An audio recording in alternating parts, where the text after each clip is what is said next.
are gathered virtually today for obvious reasons. It would have been superb to have seen you all face to face, to have admired the latest additions to the Chiefs Trophy cabinet. Sadly, that's not to be. We'll just have to make sure they win them both next year so that we can look at them admiringly. I think today we've got three key issues that we want to run through. We've done the welcome and housekeeping. Next, we're going to meet the panel. Then obviously the reason that we are all here, and then maybe a couple of closing comments if we've got time. But I think really the meat of it is the panel discussions. Okay, so this is the panel today. Lord Matthew Taylor of Gosmore, little introduction, I think. Perhaps he holds the one-time record for being the youngest MP at the age of 24. Since then, he's had a glittering career in policy making and administration. I think most notably for many of us, leading the Garden Towns, Garden City initiative, and also for the consolidation of all of the planning guidance that now forms part of the PPGs that we all know and love. So Nick Bryant, Assistant Director, Somerset West and Taunton Council. Nick's bio speaks for itself. He does also tell me that he was cheated off the weakest link about 13 years ago, and I'm told it still haunts him. Richard Harrison, Land and Planning Director of Taylor Wimpey. Well, there it speaks for himself, and Richard has been a little bit backwards in coming forwards about an interesting fact about him, so I'm going to hand over to see if he's got anything interesting to say now. Nothing like putting me on the spot. My interesting fact will be that I once upon a time hitchhiked from the Hopwood Park services on the M42 to Africa, completely free of charge. Wouldn't necessarily recommend it, but say one way of travelling. Say if you're up for it. Brilliant, superb. Thank you, Richard. We have David Richardson, partner and head of planning at Ashfords. This is cracking. David tells me that he delivered his second child single-handedly because the ambulance arrived late. Talk about learning on the job. Well done, David. Good to have you on the panel today. Thanks, Jojo. And last but not least, our very own Robin Upton. You know that Robin's an extreme marathon runner. His last race was non-stop, 24-hour race across the rain-lashed counties of Devon and Somerset. So a pretty awesome experience, which I think he won't forget in a hurry. So thanks, Robin. Welcome to the panel. Okay, so here's the broad structure for today. We're going to leave it as relaxed and as open as possible. We're going to kick off with the planning white paper. We want to talk about the government's sustainable agenda. There's a lot of stuff in this that I think people probably have yet to hear a great deal about, so it's definitely worth touching on that. And then finally, I think the one that a lot of people who've spoken to me this week want to hear most about, and that's phosphates. So without further ado, I am going to introduce the first topic, which is the planning white paper. Now, on the panel today, we've got some really good, insightful characters who are going to be able to tell us a lot about how it's seen from every perspective that you can imagine. And the first perspective, I think we want to touch on. Matthew, I'd like to bring you in on this one if we can, but what we're trying to get to here, Matthew, is what are the hot debating topics in Westminster on the white paper? And have you got any views on what you like, what you don't like about it, and also what you think will stay, go, be modified, and so on. So if we could bring you in there, Matthew, that'd be brilliant. Well, let's take this in two halves. So I'll come on to a bit about what I think, but it's unsurprising what the politics of this are. Firstly, it gets wrapped into the whole numbers game. So there's been huge tension on the numbers, and particularly where the numbers fall. And the fall in of the numbers towards the areas of high housing need, as articulated not just by the demographics but by affordability, of course, means that much of that's in exactly the areas where more rural districts have been successful in many cases in fending off development over many years, and that has led to considerable controversy around it. And you only have to look at the national papers to see that. With well, why aren't you building more in the north? Why aren't you building more in the cities? Why are you despoiling the countryside? Personally, I have a short answer to it, which is, well, that's where the housing need primarily is, and it's where we've primarily been under-delivering, and the government aren't wrong to highlight that. But you may have seen newspaper headlines suggesting that the government is reversing course, that there'll be more for the urban areas, less pressure on the green belt and some of those rural areas. I've been pointing out to colleagues who are involved in planning that should be no surprise, because actually the government signalled all along that the initial figures they presented didn't take account of the constraints and that they would need to be balanced. So in effect, I think one might argue they put up a bit of a stalking horse to attract the gunshots, and then had something to offer back in return for that. But it will remain controversial, and there are a lot of members of Parliament who feel that their constituents don't want to see development and are pressing back. I hope they don't, because I think those houses are needed. Secondly, there's been, for probably a rather different group of MPs from perhaps a different part of the political spectrum, enormous concern about the getting rid of Section 106 affordable, and how a simple contribution system, will that actually deliver the affordable homes that are needed and in the form that is needed? There, I have to say, I have more concern. I'm a big advocate on simplifying SIL. A lot of the problems of SIL came from the housing industry itself, which lobbied for a more complex system and then almost immediately regretted it when they got what they lobbied for. And what we're really returning to, if you go back and look at the origins of this, is pretty much exactly what the then government originally proposed. And I suspect we will see that simplification. But there is precious little answer, really, about how you will deliver the right kind of affordable housing in the right places out of this. And I suspect that's the part of the white paper that is, well, in my view, most in need of modification, but actually where we may see the biggest changes, assuming they don't just back down on the whole thing. And I think they probably won't. I hope they won't, but we will see. And then there's this broader debate about quality and what the growth areas mean. And there, I think it depends a little bit which bit of the architects of this that you're talking about. You've always had people from Policy Exchange, very influential now in Downing Street, who've always argued for this tiering. But for me, and I advise both local authorities, but also a lot of promoters of new settlements, sustainable urban extensions, or large-scale urban regeneration schemes. Actually, of course, what we all suffer from is the complication of the long-windedness of getting it through planning. And in particular, the fact that really we need the local plan process to deliver that big vision. And yet we struggle to get that in. And then you've seen examiners not putting it through in places like North Essex, because they said, well, how are you going to deliver the infrastructure? And actually, the white paper is very much about delivering for people promoting large-scale schemes and local authorities wanting to bring forward large-scale schemes, a simpler way of doing it, and frankly, an answer to the problem that we have with planning inspectorate at examination around these unanswerable questions of how you deliver infrastructure. And for me, actually moving these big-scale strategic decisions to the local plan is right. I think that would be enormously helpful.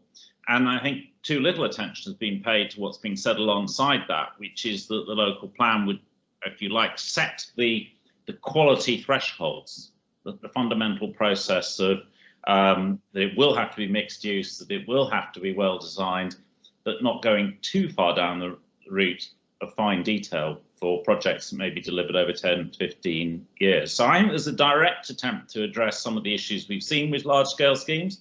I bear many, many scars.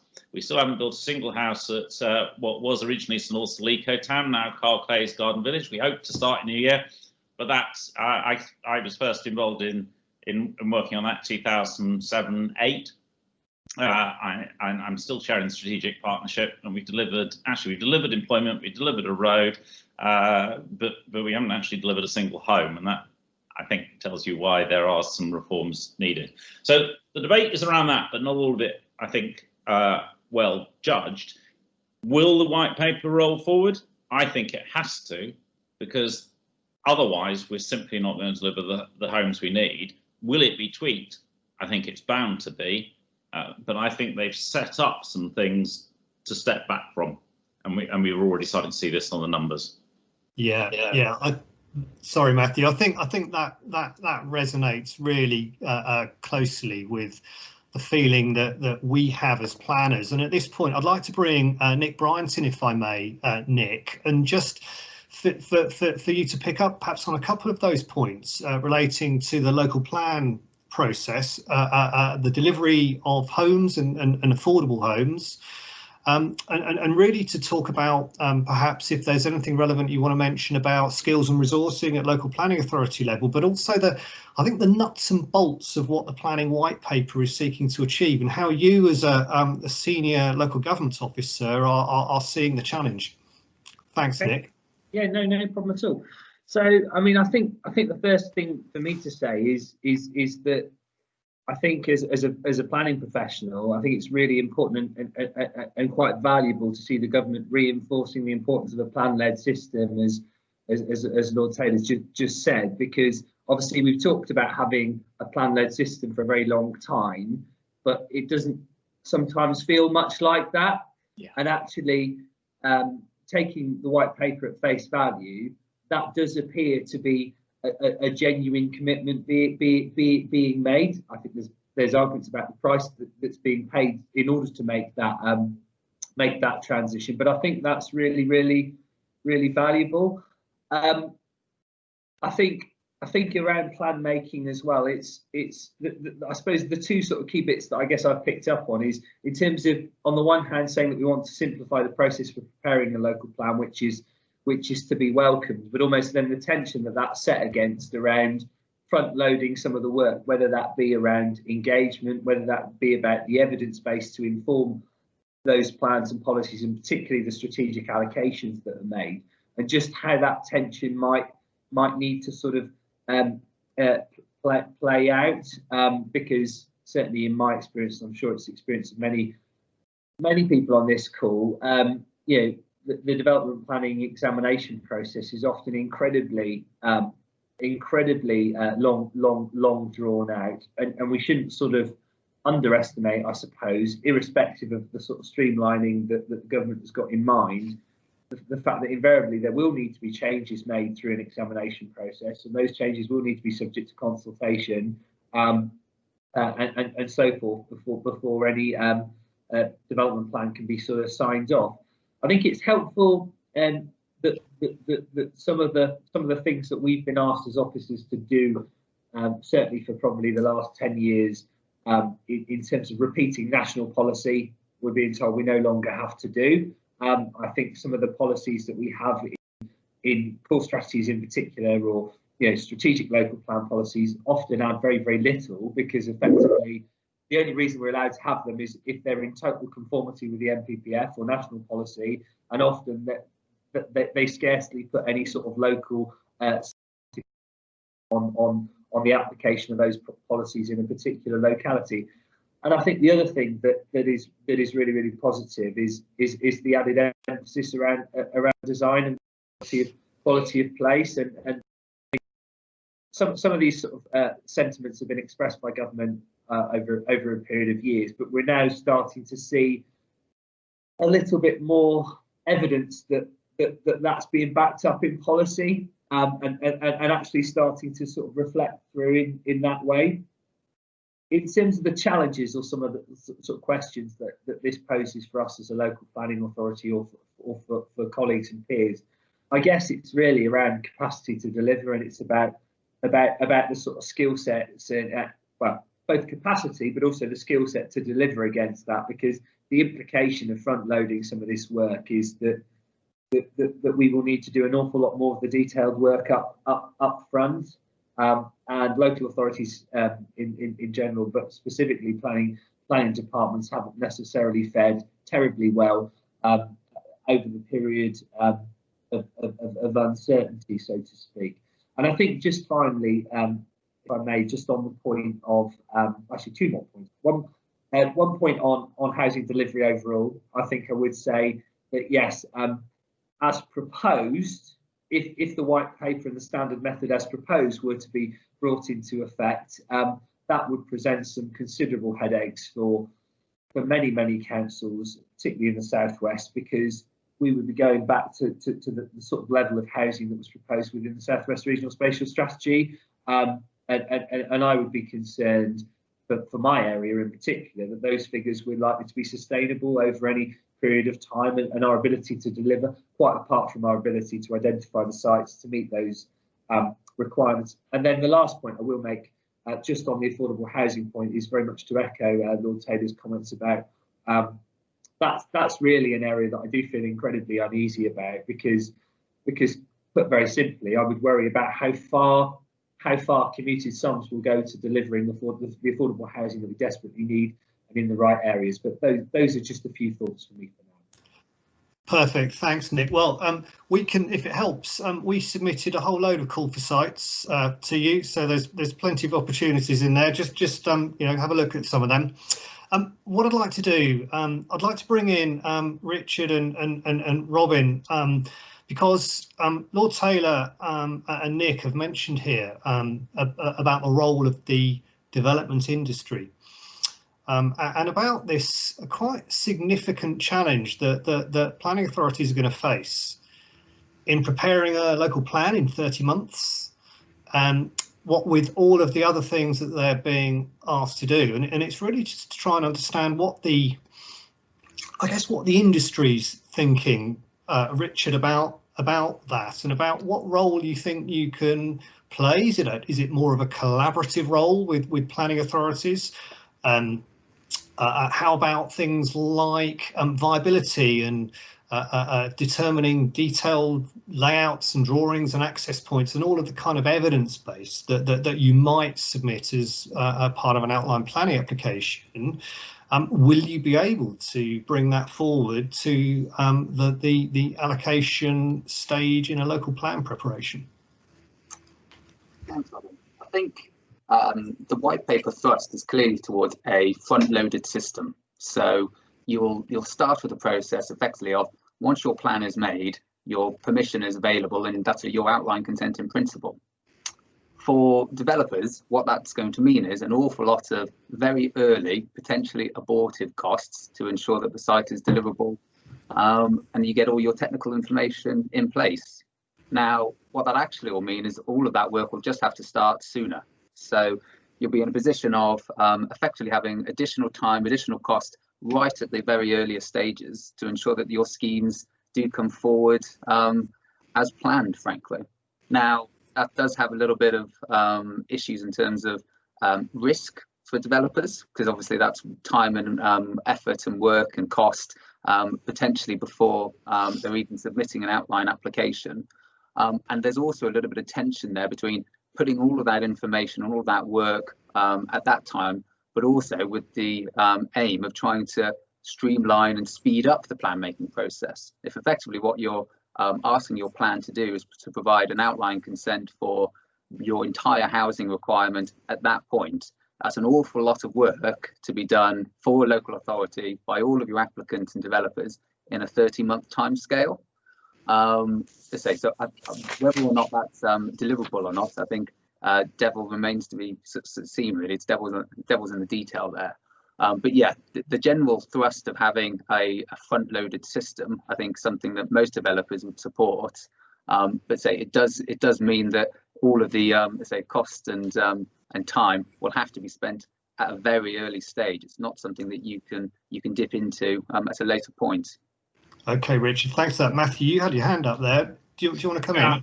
I just think I want to differentiate here, because I think where the local plan is asking for this is on the large scale schemes. I wish they hadn't called them growth areas. I think it's much better to talk about them as big strategic schemes, whether they're SUEs, garden communities, which of course I work on a lot, or in some cases major urban redevelopment projects. And I think I'm probably partly urban, because I think it may not even count for the growth strategy in most cases, but certainly for the other two it does.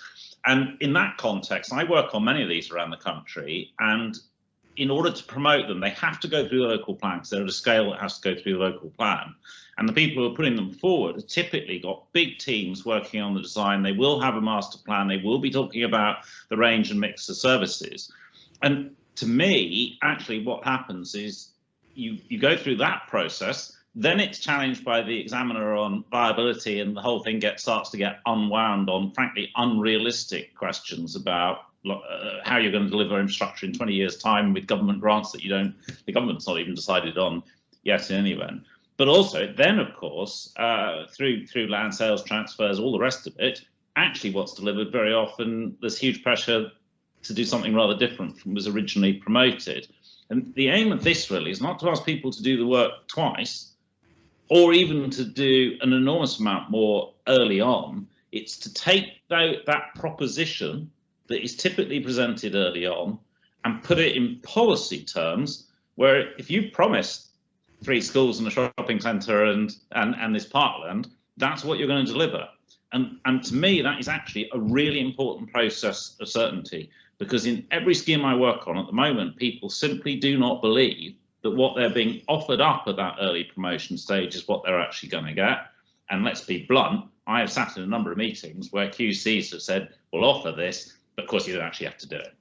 Yeah, that is a big point, and it's something I'd like to perhaps bring David in on now, because talked a little bit about delivering infrastructure.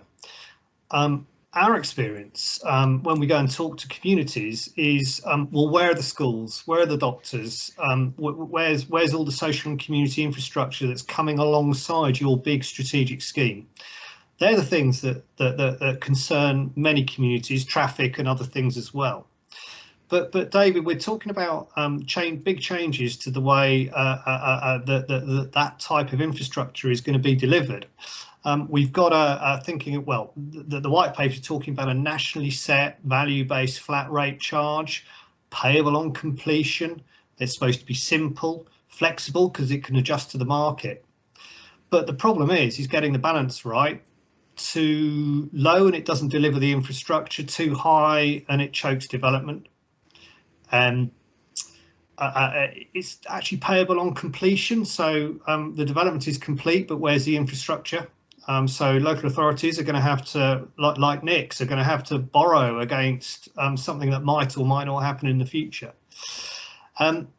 And then, of course, there's the issue with, well, if you sweep away 106, well, how are you going to deal with things that aren't financial contributions like public open space and so on? And I think what I'd like to hear from you, David, is how you think that is going to, that whole infrastructure delivery point is going to work in practice when, on the one hand, you've got the house builders who are keen to get on and deliver housing, but on the other, you've got a community that is saying, well, what about us? Where's our infrastructure? I think that with SIL as well, there's been a big disconnect between what's paid and what's delivered, and that was always one of the issues that viability brings to the table, which is if what you're collecting is only a small part of the cost of the infrastructure, then as an authority, collecting authority, you can't really give firm commitments to deliver anything, because you won't have the full cost. You'll have a certain amount through SIL, some through 106, but you can't commit yourself. And so there's that issue of deliverability that might remain with the new infrastructure levy, because as you say, it can't be set so high that no one can afford it. And we don't know if there are going to be exemptions to the new infrastructure levy that might come in, for example, for viability. So there's still that question mark over, will it deliver what it needs to in terms of infrastructure?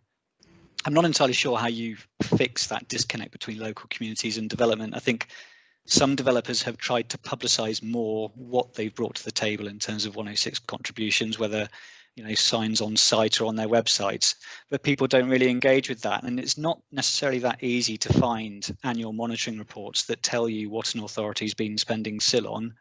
And equally, and it's quite damaging to the system, there are rumours that obviously authorities are sitting on millions of pounds and just can't spend it. Whether true or not, I don't know.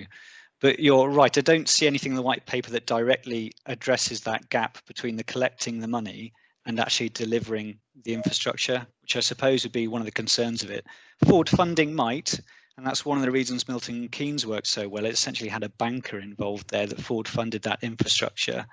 And then, so I suppose the issue there is, again, can you gather enough finance to forward fund the infrastructure you need? The costs will be significant on large urban extension sites.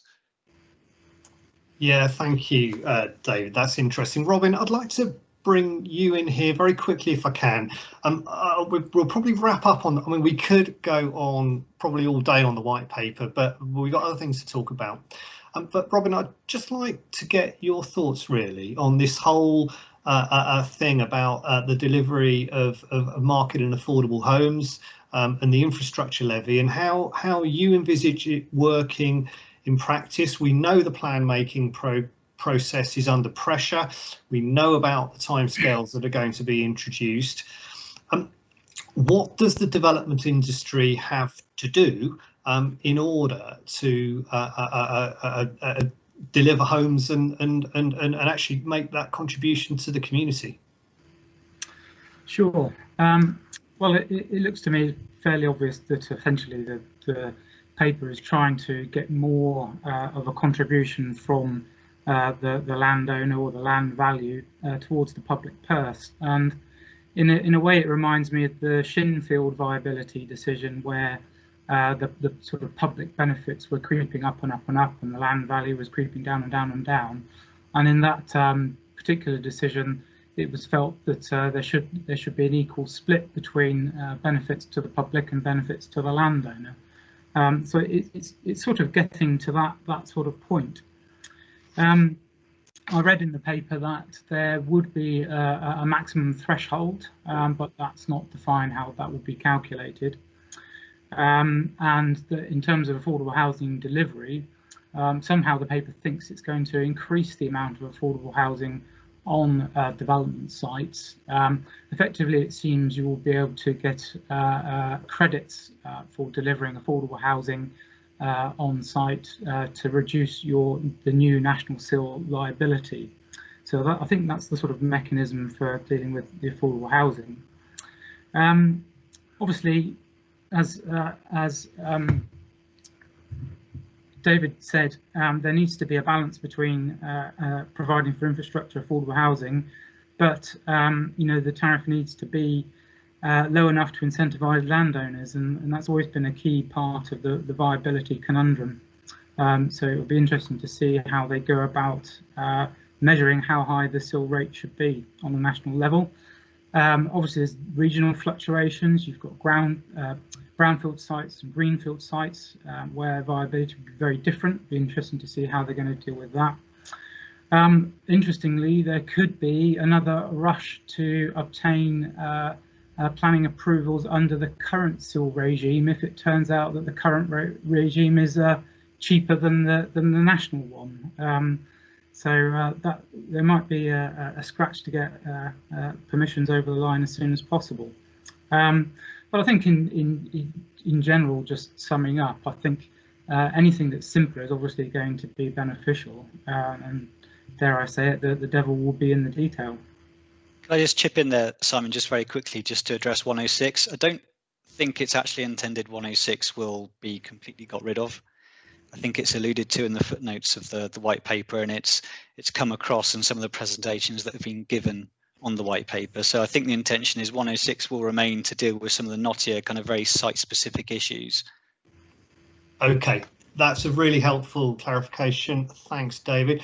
Okay, look, we could go, like I said, there's a whole load to digest about the white paper, a lot yet to be seen. The devil is in the detail, definitely, and it will be a long process. The government's chief planner said, we're looking at a couple of years. It's primary and secondary legislation, changes obviously to the MPPF and PPG. So there's a lot of water to flow under this particular bridge. So we just need to be mindful of what's happening and keep lobbying going. So look, I think we'll probably wrap up on the white paper there. What I'd like to do very quickly, because time is marching on, I'd just like to pick up very quickly a couple of comments on the government's sustainable transport agenda. Now, back at the beginning of the pandemic and lockdown, the Prime Minister made a series of comments relating to cycling, and these seem to have resulted in the publication of two documents. Local Transport Note 1/20, cycle infrastructure design, and also a gear change, a bold vision for cycling and walking, again published in July 20. And these documents, I think, are pretty significant, but have not received a great deal of airplay. And without further ado, Robin, I just wondered if we could just pull you in here very quickly, just to give a very, very scant overview of those documents. And I'd like then to turn to Matthew and to Nick, because Matthew and Nick have got particularly local and national insights into the policy formulation, and Nick particularly in how he's looking at them through the eyes of Taunton as a garden town. Thanks, Robin. Okay, thank you. So the two documents that you referred to have been produced by the Department of Transport, so they are published documents now. Effectively, as I see it, they carry the same sort of weight as Manual for Streets, which we all know and use quite commonly on housing development sites. It's effectively becomes a similar document to that in practice. It provides a sort of manual for providing certain degrees of cycle and pedestrian facilities separated from traffic where roads are of a particular speed. In the main, they apply to existing streets, you know, how to incorporate cycle provision on existing streets, but obviously they will apply also to housing developments as well. I think where we could get caught up in the interim is where local authorities produce plans in accordance with these documents. There could well be a rush for Section 106 contributions towards these infrastructure plans before potentially those go into the national infrastructure levy. So I think a lot of it will depend on the local authority where you are, how advanced they are producing their plans. We know that some are in the process of doing so, and some of them haven't taken on board these documents at all. So I think really it's a case of watch the space, and probably through your transport consultants, ask them to see if there's any particular implications in the area. Are there any plans in place that the development is supposed to connect to, and those sorts of initiatives really, and keeping an eye out on what local authorities are doing in terms of funding these things. Are they trying to get development to pay for them, or are they trying to get the infrastructure levy or the national infrastructure levy to fund them? So that's my view on them in a nutshell. Excellent, thank you. Jojo, you got your hand up there. Can I just bring you in? Yeah, not really to contribute, but just to remind everyone, please, if you're not on the panel, could you please turn your camera off? There's a couple that have still got cameras on, so if we could just make sure those are turned off. Thank you. Perfect, thanks. Thank you. Matthew, can I bring you in here, please, just to sort of give us a national and a policy angle on this. Obviously, the Prime Minister has got a foreword in the gear change document, so it's something he's pretty keen on. Could you just give us a sort of a national Westminster angle, please? I'm not sure whether it's a Westminster angle, but perhaps more a policy angle, but also, of course, I work mainly on larger scale schemes, and for larger scale schemes, I think the important thing is bearing in mind that we really are entering a different world, and it's a mix of not just climate issues, but health issues, and trying to create, and it's what I do all the time, is large scale but mixed use communities where most movement is internalized, so there's a big range of services. It's really, and it's a different mindset about what placemaking is all about. And it's a while now people have got very used to delivering a primary school as part of the development, but they need to be thinking about delivering community shops, cafes, the whole range of facilities that makes what I often describe as a 21st century market town or 21st century village, and that's as true of the old style, the neighbourhoods of London. Often London's described as a set of villages, and it's a very good way of understanding it. And it applies too to large urban renewal schemes. Now, that in a way is the easy bit, because you can see how that works. And all of the schemes I work on are, people are getting more and more expert in active travel. It's really interesting work. Delivery will be different. It's much more the realm of the master developer in terms that you might be more used to in Europe or even in America. Whole place creation, neighborhood creation, which we used to do really well, but gradually died away. If you then look at the smaller schemes, the question is, well, how do you apply that in? I mean, I'm working on a scheme on the edge of London that we're talking about the streets around it being changed to mini Holland style. You can fit those things in, but you have to. But we're talking quite radical change, and one of the things we're having to do there is engage very, very strongly with the community, because the community have doubts about their own streets being reformulated. Their reaction is, well, it's going to be traffic jams, or even just it's going to be roadworks. So taking people with you in those circumstances is difficult. And in other places, the question is, well, how is it deliverable in traditional street patterns? Although Mini Holland does start to give you some answers around that. I think how that will all flow through and how councils will deal with it and how developers will deal with it, I think it's still an evolving place. But I think it's really, really important to understand this is the world we're moving into. This different way of moving, the era of everyone can jump in their car is going, and it's going because as people have been able to afford more and more cars, we've just got more and more log jammed.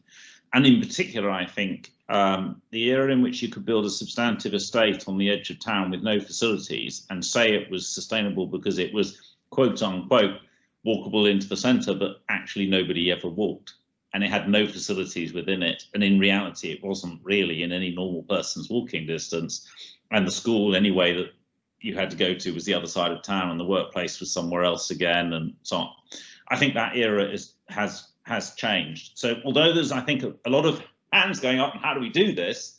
Actually, the thinking process on how to do this, people need to get their heads around it.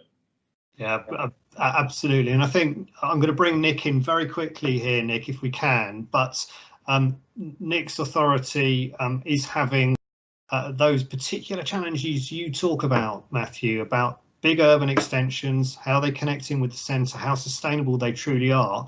And obviously, as a garden town, Nick, you're living and breathing all of those challenges. Yeah, we are. I mean, I think very, very quickly. I mean, I would just sort of say that Taunton, in particular, there are opportunities in our town that perhaps don't exist necessarily to the same extent in other places of a similar size, insofar as Taunton is relatively flat, a good existing network of green and blue infrastructure in terms of a canvas to effectively develop and improve. We're really keen to understand the opportunities that brings, because of course the urban extensions, new garden communities that we're talking about often do benefit from reasonably good access to existing networks. So I think that's the key one for us, to not just purely look at that from an online perspective in terms of works to the public highway, but also in respect of green and blue infrastructure. And I think that's quite important around, perspectives of safety and desirability, and particularly around some of the quality of life and health and well-being sort of benefits, because actually there are many people that won't want to kind of brave the A38, for example, at rush hour to sort of get into and out of work sort of thing. So I think that's quite an important one. And I think the other quick point I will just make is that actually, even prior to these governmental announcements, there had been a commitment to the development of local cycling and walking infrastructure plans, through which Somerset was successful, and I know Devon as well. So those plans are really, really important. They've not yet fully and finally been signed off, which is a shame, but but those plans which are being prepared for Taunton, Bridgewater and Yeovil in the case of Somerset are really, really valuable, because they will actually help us to identify, and they have, because I've seen the work in progress for Taunton, almost like some prioritised areas that we can work on, and actually that should give us something to actually go to government for when there are opportunities to bid for funding, in terms of a sort of tangible scheme. And what I'm hoping, and what we're all hoping, is that we'll start to see the government funding to go with that, because in the past all the funding through local growth funds and whatever has been ploughed into sort of highway schemes, and actually that's all well and good, but all it's really doing is just moving the problem a little bit further along, or resolve it. It doesn't actually address the fundamental issue. But I've tried to be quick on that, so hopefully that's a helpful comment. Yeah, it's really insightful. Thank you, Matthew and Nick. I mean, what you talk about there, Nick, local cycling and walking infrastructure plans with the cracking acronym LCWIP, they are being, or you are being asked to develop them, as if you haven't got enough to do. Anyway, I think we're going to leave the transport side there. It's really important that everybody's aware of these initiatives, because they are going to start affecting certainly large scale developments, but pretty much all developments, I think, are going to need to have their eyes open to these sorts of initiatives. So without further delay, I'd like to move straight on to phosphates. Now, a lot of people have been on the phone to me this week and said, look, this is the hot topic of the moment. And what I'd like to do is just to bring in, as a guest on the panel, as it were, one of my colleagues, Phil Druce. Phil's a WYG director. He's got over 20 years experience in the water industry, and that experience is pretty much focused around water quality. So I'm hoping, welcome Phil, good to see you. I'm hoping to just bring Phil in where we can in order to try and clear up, I think, what is a little bit of a mess. Now, I did try and get somebody from Natural England on the panel, but I think they're all under close police protection at the moment, so they're unable to join us. So, without further ado, David, I'd like to bring you in, please, to start. I think what it would be really helpful is just to, just set some of the legal context behind the mess that we're in, the Natural England letter to the 4 authorities.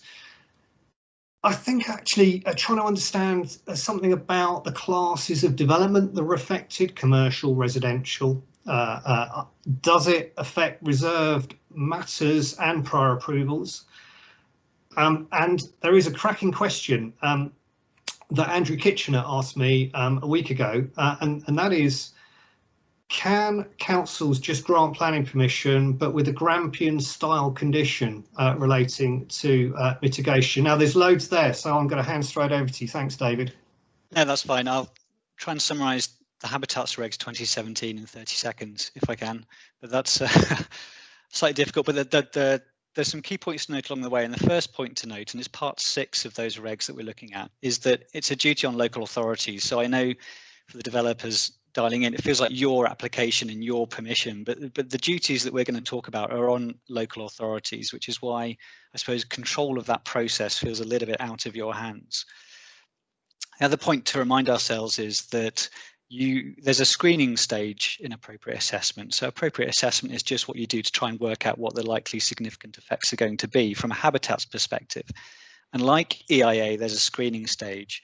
You can't take into account mitigation at that stage to avoid having to do an appropriate assessment. I.e., you can't say there will be effects, but this mitigation will do X, Y, and Z, therefore we'll screen ourselves out. So it's just a reminder that you can't do that. So mitigation doesn't come in until you've been through screening. So what's the overall sort of legal control? Well, that is that if a project's likely to have a significant effect on an EU site, and I use that term colloquially to kind of cover Ramsar sites, SPAs, SACs, and all of that jazz, then it must make an appropriate assessment. And this is the key bit. That's before it gives any consent, permission, or other authorization. And that's pretty typical for European legislation, that kind of wide drafting, because there's a purpose behind this legislation, which is to protect the environment. And that becomes important later on to remember that purpose. So you can see just that phrase could capture all manner of things, not just relating to the grant of planning permission. It also requires consultation by local authority with Natural England, and then for the local authority to have regard to what Natural England says, which is, and I'll come on to Andrew's question later, why it's not necessarily that easy for a local authority just to metaphorically stick the V's and just grant consent with a Grampian condition. So once you've been through screening, and let's say you're screened in, we'll come on to what Natural England is saying about that in a minute, then you can consider mitigation. But the Dutch N case, which is the case that's cited in the Natural England letter, has something to say about that kind of process, which again I'll come on to just after I've set the context. And then it's important to note that a local authority could agree to grant permission even where it knows there are negative effects which can't be mitigated, but it can only do that if there's no other solutions and also if there's an overriding public interest. And so I suppose one of the interesting questions there is, would significant housing demand balance the scales so that the authorities should be granting permission anyway, irrespective of negative effects that can't be mitigated? And that might be one for discussion later. But if it does do that, if it does allow a scheme to go forward, knowing there are negative effects, then it does have to secure compensatory measures. So compensatory measures are different from mitigation. Mitigation stops the harm happening. Compensation is allowing the harm to happen, but you compensate some other way by closing down a farm somewhere or something like that. I'm being slightly tongue-in-cheek when I say that, by the way. And again, compensatory measures can't form part of appropriate assessment. So that's after you've decided there is harm, then you can try and compensate for it. And you do also have to inform the Secretary of State when that happens and give them 21 days to respond. So that's the kind of general context. There is a part of the regs that deals specifically with planning permission. And this is chapter 2 of part 6. And it says that the assessment provisions I've just outlined do apply to the grant of planning permission. And then it goes on to say what planning permission is. And this is relevant to whether reserve matters may or may not be called, because it defines planning permission as permissions or decisions made under Part 3 of the 1990 Act. And I suppose the argument would go there that reserve matters aren't granted under Part 3 of the 1990 Act. They're granted under the Management Procedure Order. But again, perhaps we'll just come back to that very quickly. In terms of Grampian conditions, so where an authority knows there's going to be harmful effects, so it's done its appropriate assessment, the regulations do specifically say that the authority can require mitigation through conditions or limitations. So the point about Grampian conditions is an authority must know, in a sense, what it's getting into when it grants permission. It must know what the harm is before it decides whether it can mitigate it with a condition. So you would still need to go through the appropriate assessment process before you could even think about Grampian conditions. So that point there's no escaping appropriate assessment, I'm afraid, not in that context anyway. And then again, just to allude to outline and reserve matters, the regulations also talk about outline permissions. And they say that the LPA mustn't grant outline permission unless it's satisfied, whether due to conditions or limitations or otherwise, that no development is likely to adversely affect, no development likely to adversely affect can be carried out, whether before or after reserve matters. And I suppose my chink of light here is that if the regulations had wanted to say as well, an authority shouldn't grant reserve matters until it's gone through that process, it could have, but it doesn't. So that's the kind of UK legal context. Why has Dutch N made a difference? Well, there's 2 points really.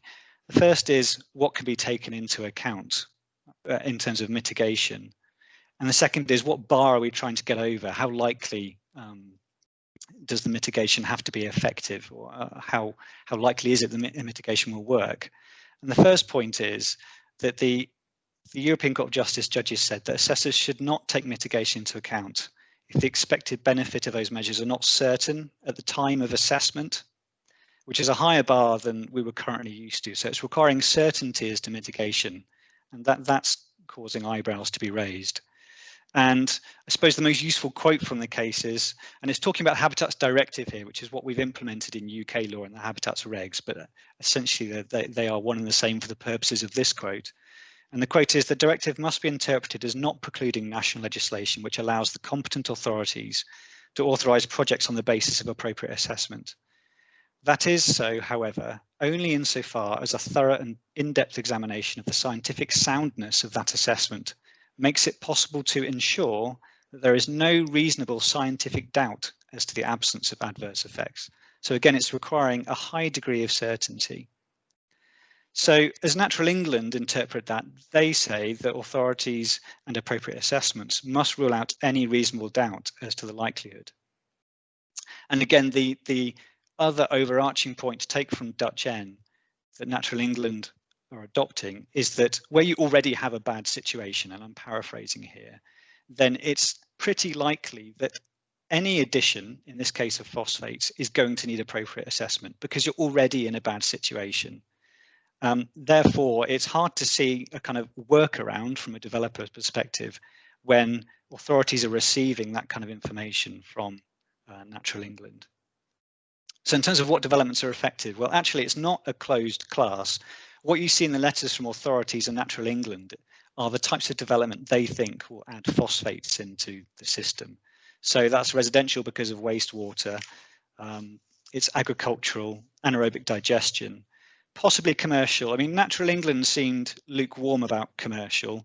I think authorities have tended to adopt the view that where there's more floor space or more employees, then it probably could fall under this umbrella. But generally speaking, you don't want to double count. So if you are trying to count the impact of more people, say, you're better off counting houses than you are counting commercial floor space. Other things that are caught are prior notifications. That's clear from the regs. There's specific regulations to do with general development orders. So the use of permitted development rights that require prior notification are in. Reserve matters is not necessarily an easy one, and I don't want to put lots of QC's noses out of joint because no doubt they're making loads from advising everyone whether it's in or out. My personal view is that it feels like they're probably in. There's quite an interesting case, which is the Wingfield case in the High Court, and that was a situation where at outline stage, they simply just didn't do an appropriate assessment. They forgot. And then, so they came back at reserve matters stage and remedied that by doing appropriate assessment. And the judge in that case took a lot of learning from the EIA process, which Europe looks, so no other European planning system has that kind of two-stage consenting process, but it sees outline and reserve matters as two stages of the same thing. So it's a two-stage decision-making process. Where EIA has an express preference for assessing things at the principal design stage, you don't find that in the Habitats regs and the Habitats directive. The Habitats directive has an overall purpose of protecting the environment. So Wingfield found that it was lawful, not that you had to, but it was lawful, at least, to do appropriate assessment at reserve matters stage. And so I suspect local authorities will take that and say, well, we've got the ability to ask for appropriate assessment at reserve matters. It's not unlawful. And we've got this overarching objective under the regs. We've got to protect the environment. Therefore, actually, it would be remiss of us not to ask for appropriate assessment at reserve matters stage and probably be subject to challenge. So that is, I suspect, how a lot of this will come out. Again, just touching on gramping conditions, just to reiterate, yes, that's the way forward, but you've already heard how much certainty you have to have about how effective those mitigation measures are going to be. That's probably enough from me. That's really super context. Thank you, David. I'd like to bring Nick in here because Nick's authority, along with Sedgemoor, South Somerset and Mendip, are in the thick of this. And I know that Nick has been very hands-on with those other authorities and probably received quite a few angry telephone calls from various applicants in the area as well. So Nick, could I bring you in, please, just to get your thoughts on where you as an authority are, where the four authorities are, and to maybe to chart how you think you'll unblock all of this. Yeah, okay, that's absolutely fine. I mean, yes, it's true to say we are all absolutely as Somerset districts affected by this, as indeed is the County Council as Minerals and Waste Planning Authority. So we're all absolutely caught. I think it's fair to say that some of us are caught more than others, and to that end, it is Somerset West and Taunton with the greatest number of planning applications affected. So at the moment, by our estimates, we've got about 300 applications under review, which equates to more than 5,000 units, and about somewhere between about 1,200 affordable housing units within that are kind of under review. By comparison, and I haven't got the figures for all the other districts, but I think Sedgemoor's figure is more like 30 applications. So we are at the sort of extreme end of it, but I know Mendip are also in a very sort of tight spot with all of this. So yeah, as you say, we've been working together with our neighbours, and there's almost like two sort of elements to our response really. So one is recognising that there's clearly a longer term strategic planning and policy making issue that goes with this, in terms of, well, what's the long-term strategy for addressing this, and what hooks do we need to put in place through policy, and that's one piece of work. But the more important and the more pressing piece of work that we as a district have committed to, and we're actually working quite closely with Mendip on, is on an interim commission that we've let in the last couple of weeks to Royal Haskoning, and essentially what we've asked Royal Haskoning to help us with is two tasks really. So task one is to try to get us to a point as quickly as possible where we can come up with a standard method or formula for quantifying and calculating phosphate loads from different types of developments based on different site typologies, with land in whatever current use that it might sort of sit.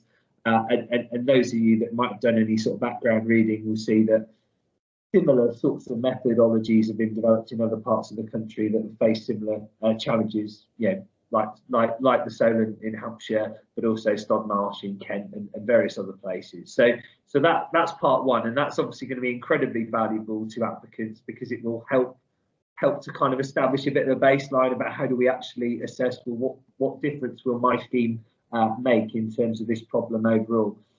And the second bit, which is every bit as important really, if not more so, is starting to give us a bit of a steer on some of the interim solutions and responses that we can kind of put forward to all of this, because as you imagine, there's any number of developers, applicants, other parties kind of coming to us. Well, what about this? What about this? Can we do this? Can we do that? And so forth. And we need to get to a point very, very quickly of understanding what the sort of almost like the toolbox of potential solutions might be. This commission that we've got running is a 4 to 6 week commission. It's a very, very sort of tight sort of commission. So there's quite a lot of work being condensed into quite a short order and period of time, and that's really with a view to try to sort of give a better sense as to the way forward as quickly as we possibly can, because what we're acutely aware of at the moment, it's not our fault, but we absolutely empathise and sympathise with the development industry on this. There's a problem that's been presented, but we have no sense at the moment as to what we might need to do to resolve that problem, which is obviously incredibly undesirable from everybody's perspective. So that's really where we're coming from. I think it's also worth just touching briefly on some of the sort of legal angles here, and David's right to say that there will be a lot of people making an awful lot of money out of giving legal advice to different councils and developers through this sort of position that we find ourselves in, and from the networks and connections that we've made with other local planning authorities, it's fair to say that there are outliers, there are authorities that have made conscious decisions to deviate from the position that other councils have taken, and that's interesting. And I think from my perspective and from my council's perspective, it's about us being in a position that we can make an informed judgment on these matters, which being blunt and candid about it, we're not necessarily at that point as of yet. So I think the one final thing that I will say is we are endeavouring at Somerset West and Taunton and the other districts as well are doing this to a greater or lesser extent as well, to try to keep applicants as much as we possibly can in the loop. So we're trying to keep the Phosphates webpage that we've created up to date. There's a frequently asked questions document that will be on that website by if not the end of today, then certainly early morning. And I guess the critical thing is recognising that this is very much a kind of iterative thing. So one of the things we discussed this morning is that FAQ document can only be as accurate as the point at which it was written. So effectively, our advice, I'm afraid to say, we are going to need to kind of keep under review to a degree. But hopefully that gives you a bit of a sense. I've actually got one more quick point to make, and I think it's a really important one to stress, and that's we are really sensitive to the impact on small and medium-sized enterprises through all of this, because some of the larger sites, there may be, once we've worked our way through this, more that they might be able to do to offset their own impact or be able to kind of offer up their own solutions. But we are acutely aware of the fact that actually there will be any number of smaller schemes that won't have that to be able to fall back on or as an option, and therefore to that end we do need to build into the work that we're doing in our priorities what we can do to support them, and that might be about doing things like almost setting aside a budget once we've got an idea what the strategic solutions are to kind of accommodate some of those sort of smaller schemes which otherwise might be delayed for a very long time. Oh, that's excellent. Thank you, Nick. At this point, I obviously we're way past the hour mark, but the numbers seem to be holding up very nicely. I've not seen any comments from anybody to say they've got to go or we'd like to draw it to a close. So at this point, I'd just like to carry on if we can. We seem to be on a bit of a roll. Phil, can I bring you in at this stage, please? You've heard David, you've heard Nick talking about the legal and local authority context and the work that's we've just heard that's been commissioned by the 4 authorities.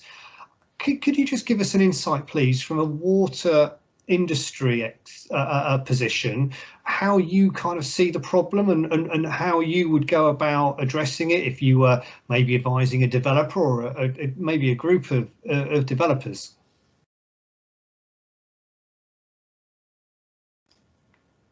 Mute. Yes, what's the problem? Very simple level. We've got problems with our watercourses. We're seeing algae blooms in them. They're taking oxygen out of them. Ultimately, our rivers are below the water quality we'd like to see in them, and that we're not complying with what we're trying to achieve against the Water Framework Directive. And phosphates are really being pointed at as one of the key causes of that. It's not the only one. And there's not that many studies to say it's purely phosphates are the problem, but it is a core issue that we do have too much phosphate in the watercourses. So that's our problem. But I think possibly the question we should be asking, Simon, is why? I mean, why have we got that problem? And there's probably an easy answer there. We can go and look at the water utilities. We know they discharge a lot of water into the environment, and we know there's a lot of phosphate in that. So we could easily say, why aren't they doing more to clean it up? But I think if you go and look inside what's happening in the water sector, you'll say that would have been a fair point 10 years ago. But tens of millions of pounds have been invested with water utilities in actually removing phosphates from their discharges. So yes, they're still an issue, but they're a fraction of an issue that they were 10 years ago. And actually, as they put this treatment in, so to provide another level of treatment to get even more phosphates out, it's becoming more and more expensive. So the return that they're seeing for taking more phosphate out is actually quite poor, and the benefits to the environment are diminishing. So if we're saying the utilities are there and they're a part of it, where else should we be looking for the problem? And we've touched on it a bit earlier, agriculture. Farmers applying fertilisers to their fields. We'll get runoff from there straight into the watercourses. Cattle just grazing by the edge of the watercourses. Manure dropping phosphates into the watercourses. So we've got sources around agriculture. We know about it. Very hard to quantify. There's not that much data to really say that's exactly what's coming in from each of these various sources. And then if we go and look in towns and villages, again, ideally all the sewers are perfect. We get no discharges going into the watercourses, but there's plenty of work that's being done. We've spotted actually there's misconnections. People have dropped their washing machines into the surface water system. Every time they turn on their washing machine, phosphates discharged to the environment. So there's a lot of accidental, non-intentional discharges into the environment from other sources. And I think what I'm really trying to say here is, why have we got these phosphates in the watercourses? we know there's quite a few sources, but we don't really understand exactly how much all of them are contributing to the problem. So yeah, that's initial thoughts. Let me move on a little bit. So what do we do about it? I'm an engineer, so my natural tendency is let's focus on the problem. And if we really understand the problem, we're probably actually going to start to understand how we tackle it. We've touched on this a bit. We can see that there's various sources of phosphates entering the watercourses, but how much do we really understand them? We can go to the water utilities and see what they're discharging, and they're doing a good job complying and doing what they said they should be doing. But what about all these other sources? There's some data out there, the Environment Agency collect data, but there's not fantastic detailed data to understand where it's coming in each catchment in terms of who's putting what in. So if we want to reduce them, we've got to know how we're going to address that problem. And that's probably going to say we've got to invest some time taking sampling, measuring the loads in dry weather conditions, wet weather conditions, different times of the year, and actually understanding where is this phosphate coming from. If we can move to the position of saying we understand where it's coming from, we can then say how's the best way to actually solve it, reduce it, and actually create some headroom to allow us to do more developments. And looking at similar problems that have been faced elsewhere in the water sector, they're not always what you think they are. And actually some of these problems are very cheap and easy to fix once you've invested time to understand what they really are. So I think what I'm saying here is invest time in understanding the sources, do the sampling, get the data, the real facts to say this is what's causing us our problems. And if we've got a good grip of that, we can then put together a very clear roadmap and say, if we target these 3 or 4 sources first, that will drop the phosphate level by this much, it creates some headroom for ourselves. We can then actually put some more developments in. And actually by knowing the sources of problems, we can say these are cheap ones to fix. Yes, the water utilities might be a big problem, but the cost of actually going and getting them to take more out is astronomical. That's not the cheapest way of tackling the problem. So it really comes back to understand the problem, get the data backed up with science. And if you can then present a really strong case backed up by science, it's very clear how we go about tackling it. Now that's a bit of a long-term plan. We're not going to do that in 6 weeks. It'll probably take a year or so to actually go and do the work properly, really understand it. So shortcuts, in theory, yes. We've got to feel that if we target agriculture and reduce fertilizers, if we look at trying to stop cattle grazing by the sides of rivers, that should drop it a bit, and we can probably come up with some estimations of what that's going to be. And then if we look at the technologies that are out there for new developments, we could say actually, if we're putting in a new development, we could put in very bespoke package plants that remove phosphates to a very high level, far in excess of what the water companies can do on the very large scales. So there's opportunities there that we could actually put in very high levels of treatment at not exceptional cost to compensate, and then get the compensation through working with the farmers to actually drop their loads that they're dropping into the watercourses. So possibly a long-term thought process there, and then maybe a few quick fixes so that we don't have to wait too long before progressing things forward.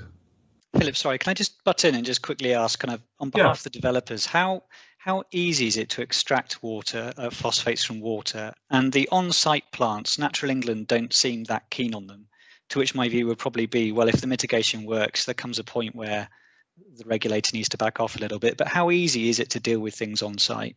It's a good question. If you look in the water treatment works, it's been done for about 10 years now. Typically, it's done by chemical dosing. To get to a reasonably good standard, it's pretty easy. It's chemical dosing at the front end of the treatment works, costs you £750,000. But what we're seeing now is that's not enough, and so it's having to put additional treatment processes in at the end of that at the big water utilities. But the technology is evolving very quickly. It's been a relatively new requirement to remove phosphates. There's emerging approaches. We're working with 1 or 2 companies on this, looking at biological approaches, no chemicals involved at all, actually produce far high standards. So it's getting easier, it's getting cheaper all the time because the pressure on to reduce phosphates is there. And so it's driving innovation and driving new approaches. So I would say it's getting easier every day. In answer to your question, David, it's not exceptionally hard until you try and hit very tight standards. And even those tight standards are getting easier as people are developing new biological approaches to do it. Thanks, Phil. That is really insightful. So I think the message I'm getting is that actually there is a long-term effort, but I think that's going to require the industry and authorities to be working perhaps a bit more closely together, dare I say it.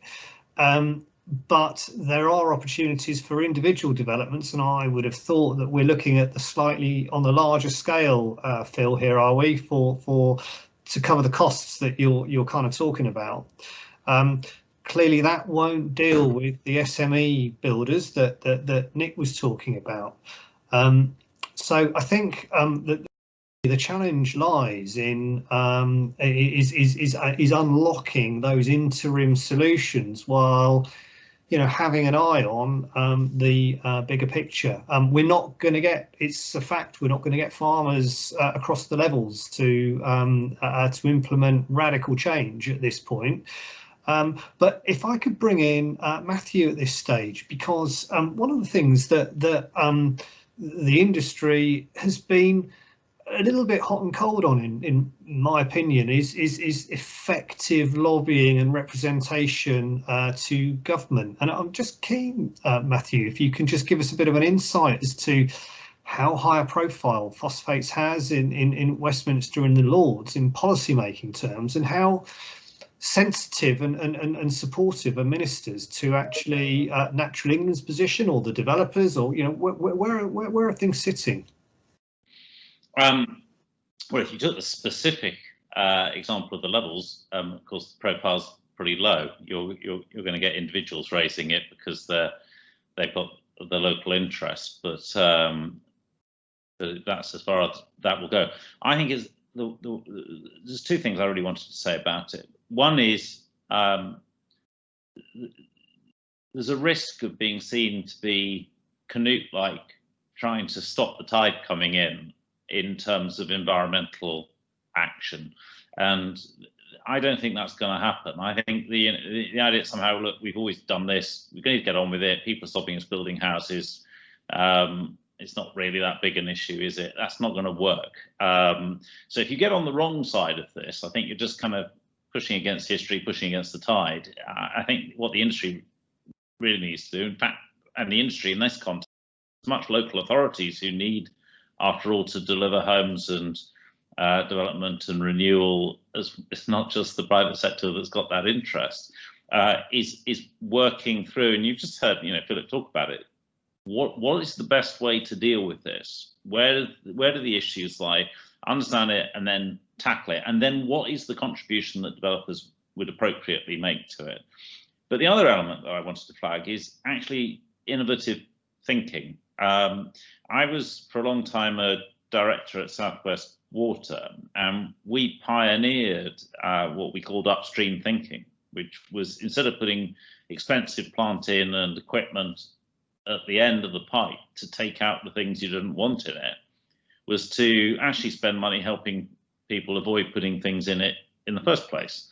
There's a lot with RAG, which blocks up the sewers, but actually the best example with upstream thinking is the work that's been done with farmers to get them to farm differently so that pollution isn't going in to the water in the first place. And in the end, that means that customers' bills have been cheaper, less investment has taken place. And why it was innovative was that for most water companies, of course, getting agreement from Natural England and the water regulator that you need a piece of plant increases your profit.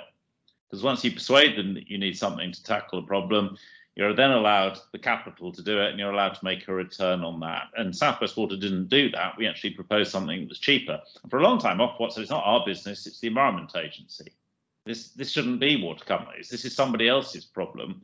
And we had to overcome that. That's not the view at Ofwat anymore, the water regulator, at all. It's rather changed. But we had a real upstream battle with it on upstream thinking.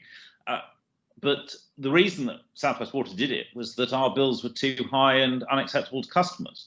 So actually, it was in the business's interest to tackle the problem. So all I'm really saying on that is I rather agree with it. I think one needs to understand what the various sources are and not just think, will you do some chemical dosing to remove it at the end? need to think imaginatively about how you avoid it getting into the system. And that may well be something that you can make an effective contribution to within the development. It may be that actually there's, as with South West Water, there are contributions to supporting farmers to change what they're doing in ways that actually improve outcomes. And frankly, I think there's going to be an awful lot of effort from government. This is where perhaps the development sector need to be saying this, is what we put in our washing machine shouldn't be causing this problem in the first place. And we're all responsible for that. So we need to be thinking about all of these elements. But simply to say, this is terrible, totally unrealistic, life should go on as before, forget it. That's not where the mood is.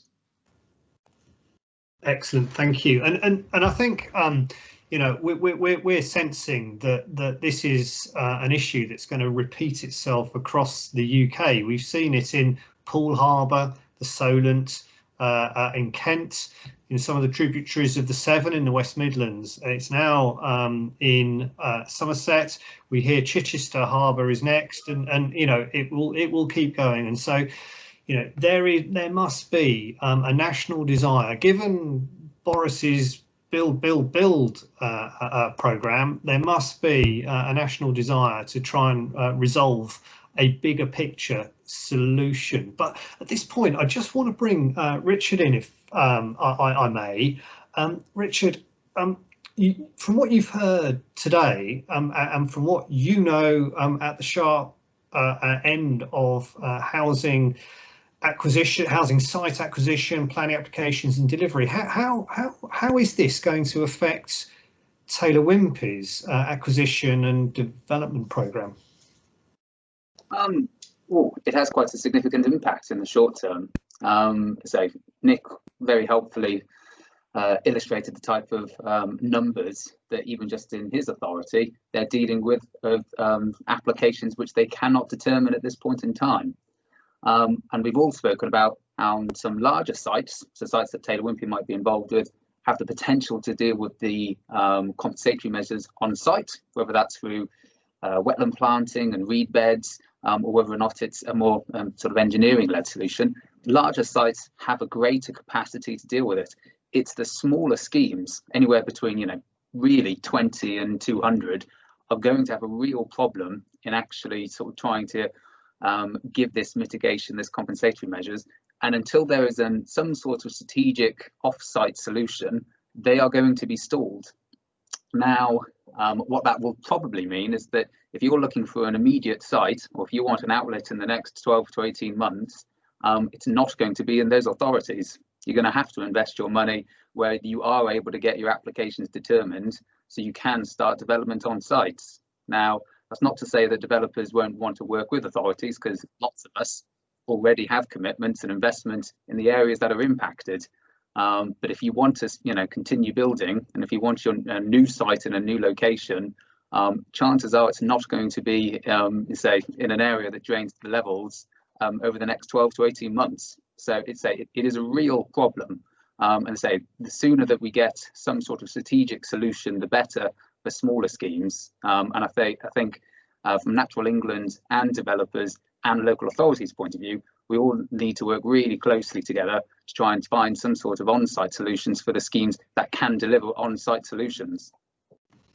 Yeah, I think, you know, I think the seriousness of the problem, you know, Nick has talked about his authority. We've got schemes, a couple of large schemes in Mendip which are caught at the moment, and actually with a large allocation, everybody's on the hunt for suitable mitigation land. No one quite knows how much they need and of what type of land, so we're very, very early in the process. But I think we've got to get to a point whereby we're working together. But you know, I see from the chat, Nick, that the authorities are writing to the ministry, should go out this week, signed by the chief execs. That's great. I know the HBF have been talking to ministers as well. But I think this is a really key point, that actually ministers must be aware of the significance of the issue, that it requires a a national solution. on a number of fronts, and it's not just for Natural England. In my opinion, with respect to Natural England, is not enough for them to embargo housing developments and from the solutions. They need to be at the heart of everything and working proactively, in my opinion.